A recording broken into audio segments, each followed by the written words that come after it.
Descubrir. Crear. Aprender. Participar. Televisión más internet. www.encuentro.com.ar.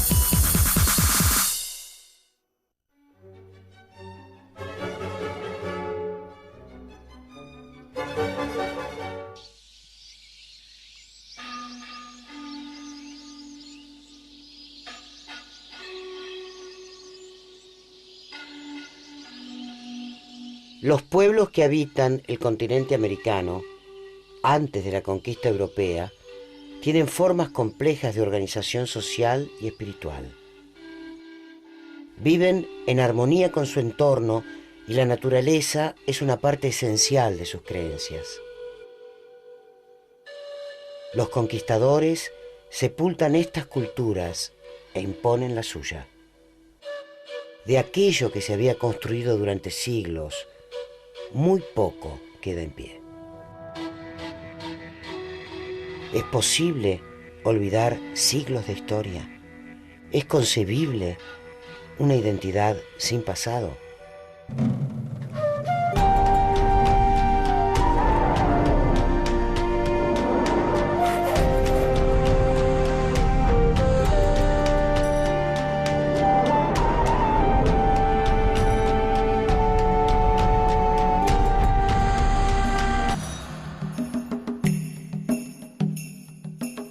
América es un continente poblado por culturas muy variadas. Las principales se encuentran en Centroamérica y en los Andes. Los toltecas, los mayas, los aztecas, los chibchas y los moches, Tiwanaku y el Imperio Inca. En estas culturas, la religión y la organización política y social se expresan en diversas obras. Estas creaciones no cumplen solamente una función estética. En la América precolombina, el concepto actual de obra de arte es desconocido. El concepto del arte, como lo consideramos en Occidente, pues no tenía cabida aquí. Era otra cosa, era otra la función y demás. Más bien somos nosotros, actualmente, los estudiosos del arte, los estudiosos de religiones, quienes le dan el carácter de arte con el concepto, diríamos, un tanto occidental, pero viendo toda una serie de valores dentro de estos objetos creados en el pasado mesoamericano. Esta producción que tienen los pueblos indígenas, aborígenes, originarios, generalmente en el mejor de los casos se los considera artesanías. ¿Por qué? Porque son cosas hechas para la vida cotidiana. Piezas de cerámica, tejidos, objetos rituales, cada elemento cumple una función determinada. Una vasija azteca o una talla en oro chibcha son valoradas artísticamente a partir del siglo XX. Evidentemente hay un concepto estético en la construcción de una vasija, de un arte rupestre o de una escultura. Creo que había un interés decorativo, pero mucho más un interés simbólico de representatividad, de conceptos ideológicos, de conceptos profundos de la sociedad o de interpretaciones del universo de la sociedad. En el continente americano, cada cultura desarrolla un arte particular y original. La intención en todas ellas es la misma: encontrar la mejor forma de representar su manera de entender el mundo, su cosmovisión. La cosmovisión, como la palabra lo indica, es la visión de la totalidad del cosmos, y eso se refleja en el arte.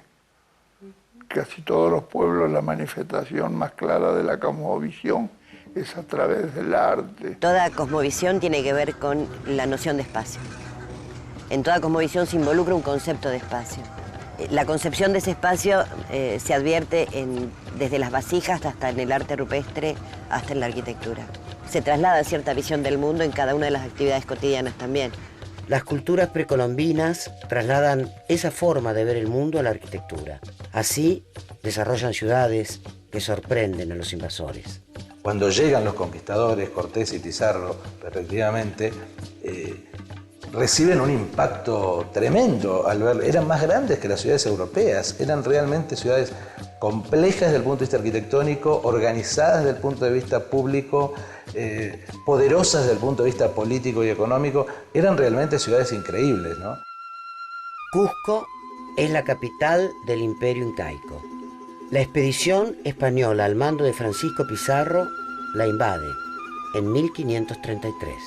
En poco tiempo destruye los principales monumentos y cambia la fisonomía de la ciudad. Si uno va a Cusco y ve nada más que lo que queda del Cusco incaico, la fortaleza de Sacsayhuamán cuando uno llega a la ciudad, el muro basamental de la Catedral de Cusco, algunas otras construcciones, y ve la monumentalidad y se imagina eso completamente cubierto por la construcción incaica, hoy desaparecida prácticamente bajo la impronta española, uno puede ver la majestuosidad y la imponencia de la tecnología y del poder político de los incas.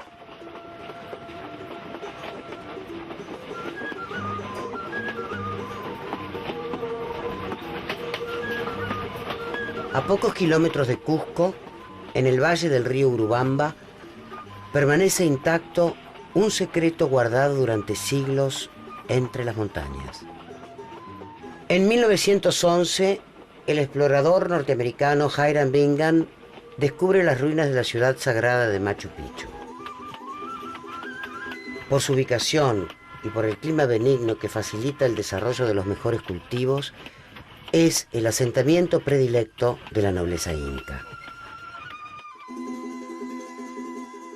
Machu Picchu, yo digo que más que un sitio parece un símbolo, ¿no? Es un poco el símbolo de la grandeza de un imperio, de la historia de un imperio que crece de manera increíble en muy pocos cientos de años, ¿no? Que resume, digamos, en ese sitio la grandeza tecnológica, arquitectónica, política, administrativa y hasta simbólica del imperio incaico. Mediante el trabajo arqueológico y la investigación de los restos hallados en sitios como Machu Picchu, la historia de los pueblos originarios de América se redescubre durante el siglo XX. Desde el punto de vista tecnológico de estos pueblos, desde el punto de vista de la organización política y social, te dan información sobre la vida cotidiana, sobre el manejo de los espacios, sobre lo público y lo privado. Uno puede ir jugando cómo era la vida interna de estos sitios complejos en general, que son los sitios con ruinas. En el diseño de sus templos y de sus ciudades, las culturas originarias de América Latina transmiten su idea del espacio y sus creencias. Las ciudades son un mapa del universo.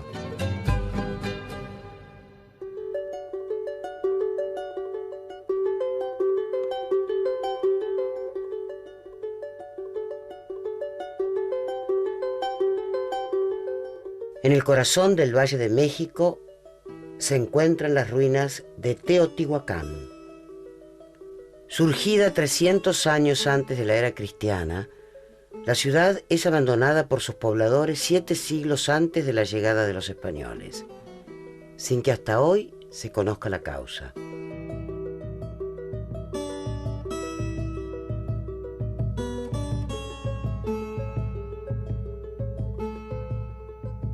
Las ciudades prehispánicas por lo general estaban orientadas conforme al movimiento solar.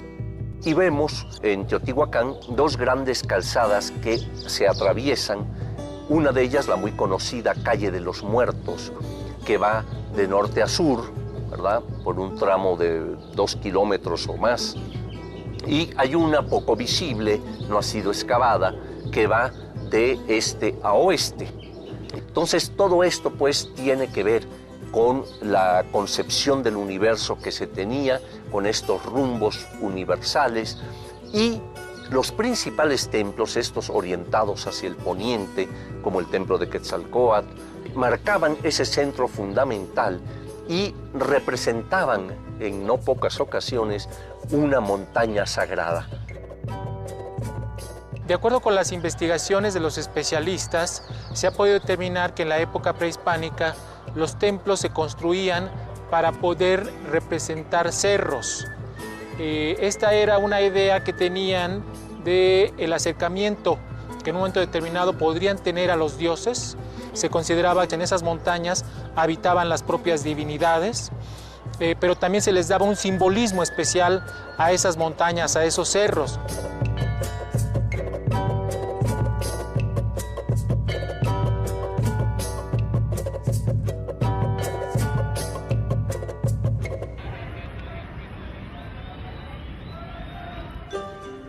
Al igual que Cusco, la ciudad de Tenochtitlán es sepultada por las construcciones de los españoles luego de la conquista.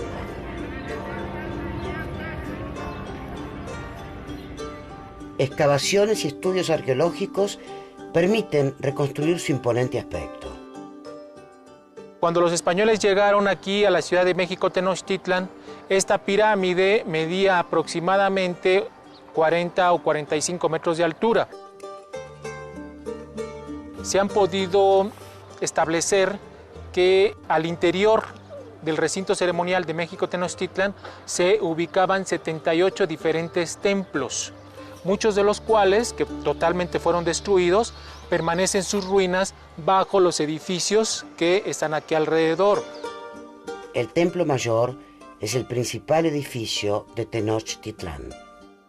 En su interior había pequeños jardines, estanques y un manantial. Además, el Templo Mayor era el lugar sagrado por excelencia. Simbólicamente, por él se subía a los niveles celestes, por él se podía bajar al inframundo y también de él partían los 4 rumbos del universo, o sea, que era el centro fundamental del universo para los aztecas. Ahí fue hallada la figura de Coatlicue, madre del dios Sol y diosa terrestre de la vida y de la muerte. Como en otros dioses de la mitología azteca, en esta imagen conviven los opuestos. Coatlicue está ligada con la creación del mundo a partir de la unión de 2 conceptos, el nacimiento y la muerte. Quizá uno de los mejores ejemplos de la dualidad vida-muerte lo tenemos en el Templo Mayor azteca. Precisamente está conformado por 2 edificios con sus 2 escalinatas de acceso, sus 2 adoratorios, y a quién están dedicados, al dios de la lluvia y al dios de la guerra. Las culturas precolombinas tienen una visión dual del mundo en la que el todo es al mismo tiempo la nada. Lo malo coexiste con lo bueno, la vida con la muerte, lo divino con lo humano. Este principio no es exclusivo de los pueblos prehispánicos. En la China son 2 principios, el yin y el yang. El principio masculino y el femenino. Que es decir, la naturaleza, los objetos no son de una sola cosa, sino a menudo de elementos distintos. Pero esto es parte de toda la cosmovisión. Y esa cosmovisión se vuelca en el arte. El antropólogo Alberto Rex González estudia durante 60 años la cultura de la Guada ubicada en las provincias argentinas de Catamarca y La Rioja. Rex González incorpora la dimensión artística al estudio de las culturas precolombinas y encuentra elementos comunes en distintas civilizaciones. Hay evidentemente ciertas formas que se repiten y que constituyen en el fondo la parte del estilo, porque el estilo lo distinguís a través de cómo reproducís esas formas. Entonces, en la cultura de la Guada es la reproducción del felino, muy estilizada a veces como representación solar con otros atributos y se mezclan y eso evoluciona a través del tiempo y esa evolución, ese cambio son manifestaciones estilísticas. Felinos, aves, reptiles, todas las civilizaciones del continente retratan la naturaleza, cada una con su propio estilo. En la mayoría de las religiones aborígenes precolombinas, los animales, por ejemplo, jugaron un rol importante, ¿no? El felino, por ejemplo, es tal vez el animal simbólico por excelencia en América, que va desde México hasta los Andes. Acá está la serpiente que tiene las manchas del felino. Estos óvalos son las manchas del felino. Otro rasgo felínico son las garras. Otras formas que se repiten tanto en distintas culturas de América como en otros continentes son las representaciones bipartidas. Las famosas figuras anatrópicas, que son más raras, pero que son increíbles, donde uno ve una figura, que puede ser en relieve o puede ser pintada, y cuando la gira una cantidad de grados, 45 o 90 grados, ve otra figura totalmente diferente. Digamos que el dualismo es como la representación vital de la simbología en América. Las creaciones precolombinas que sobreviven al paso arrasador de la conquista permiten conocer las costumbres de aquellas culturas. Desde el presente se intenta comprender sus distintos significados, pero el tiempo guarda secretos que aún no se develan.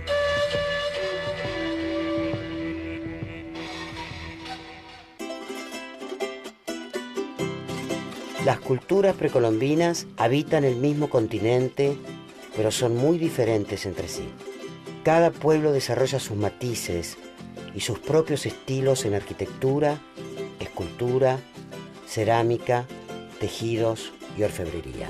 Las obras, que aún existen, tienen distintas jerarquías según quien las juzgue.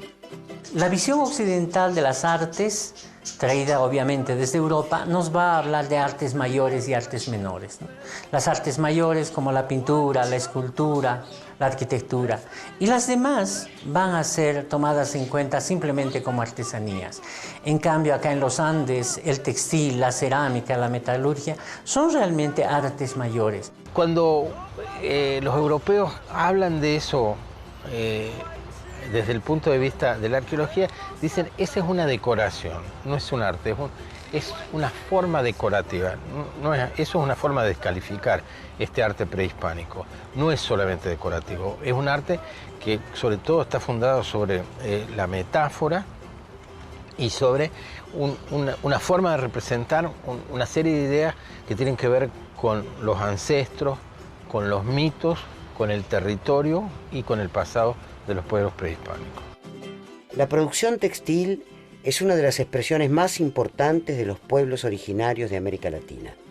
Los tejidos siguen presentes en la vida cotidiana de los habitantes de la región.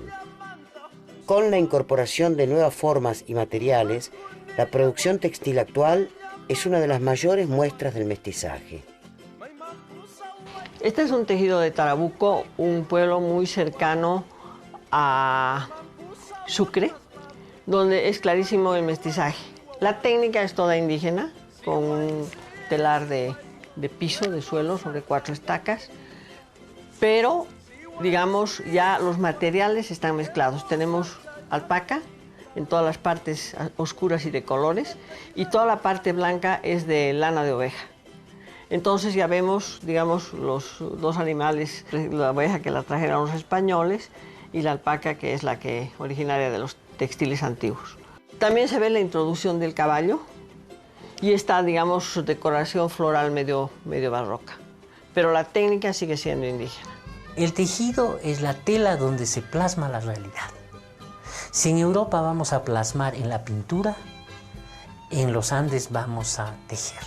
Es otra forma de entender el mundo en los Andes, ¿no? Es otra forma de dialogar, ¿no?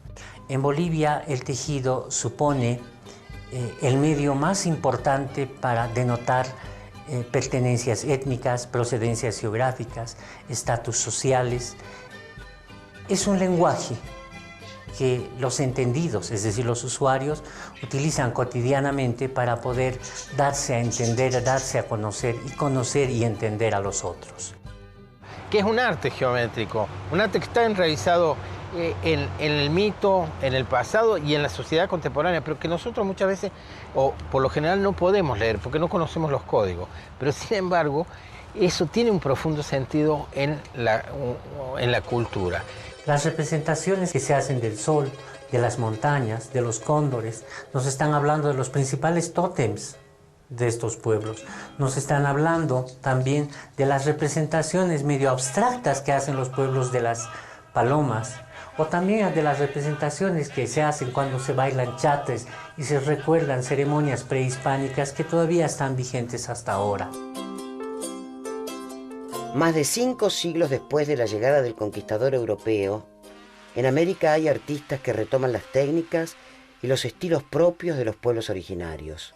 Deslumbrados con el poder de abstracción de los diseños textiles, los incorporan en sus obras y crean un nuevo mestizaje cultural. El artista argentino Alejandro Puente encuentra en el diseño arquitectónico y textil prehispánico una fuente de inspiración. Una de las cosas que yo advertí en la cultura prehispánica era una constante que estaba en la producción textil, en la arquitectura, en la cerámica, y que era lo que denominaron contemporáneos la greca escalonada.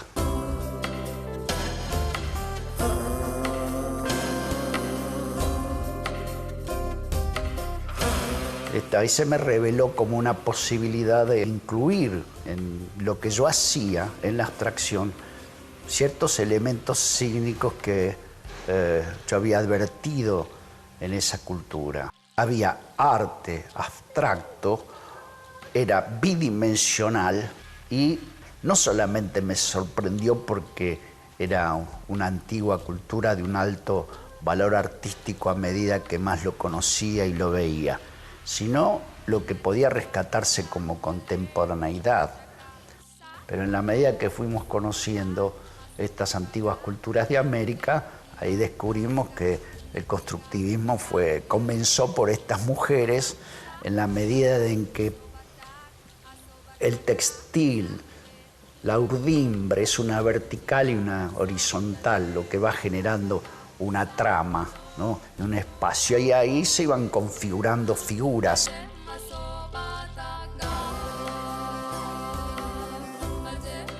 Los precursores del arte abstracto hay que buscarlos aquí en los tejidos prehispánicos de los Andes y en los cueros pintados de la Patagonia, que son realmente maravillosos y que también hablan de esta noción de un arte muy elaborado.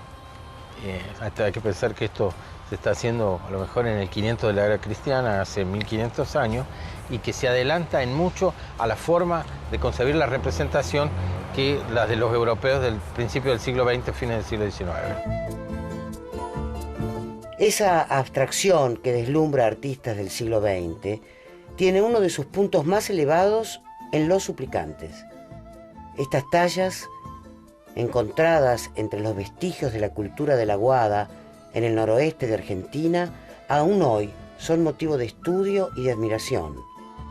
Yo creo que es una de las obras de arte más inquietantes que tiene el arte prehispánico. ¿Por qué son tan inquietantes? Porque tienen un refinamiento espectacular del manejo del espacio. Este juego entre las zonas que han sido dejados, los volúmenes y los vacíos. Hay elementos constantes que en toda la serie se repiten, ¿no? Que es esa actitud postural de un personaje que pareciera estar llevándose las manos a la cabeza y el rostro mirando hacia arriba. Los espacios significan. El espacio tiene un sentido. Y el rostro muy sintético, ¿no?, con los ojos salidos y la boca salida. ¿Cuál es el significado de estos objetos? ¿Por qué se hicieron? Porque son muy parecidos todos. Conocemos alrededor de 30, un poco más de 30. Mi hipótesis es que representan a los antepasados muertos y que en lo andino, generalmente este muerto mítico ha sido transformado en piedra.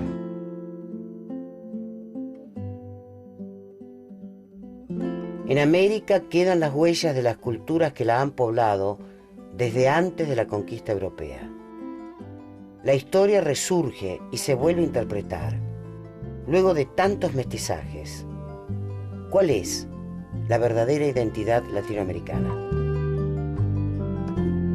No existe una sola identidad latinoamericana. Yo siempre digo que tal vez lo que más nos una a los pueblos latinoamericanos es haber sufrido la misma historia posterior a la conquista, ¿no? La desaparición de los grupos aborígenes, la explotación. Conocer el pasado es fundamental, porque es conocernos a nosotros mismos. Y pienso que conociendo nuestra propia historia, pues estamos también logrando una identidad más firme, digamos, identidad propia. En general, los pueblos tienen su propio sello, sus propias características, y pues eso hay que preservarlo precisamente, tomando de lo universal mucho, ¿por qué no? Pero también cuidando esa esencia que nos distingue. Por una parte, yo creo que lo que hay es una gran ignorancia de nuestro pasado. Yo no digo que la gente se reivindique que son todos incas, que son todos mapuche o tehuelche, pero es parte de nuestra historia porque están enraizados. Los indígenas también son parte de nuestra formación histórica y son sujetos de la historia. La riqueza cultural de los pueblos originarios aún plantea interrogantes. Mientras tanto, el arte contemporáneo continúa encontrando inspiración en las creaciones precolombinas.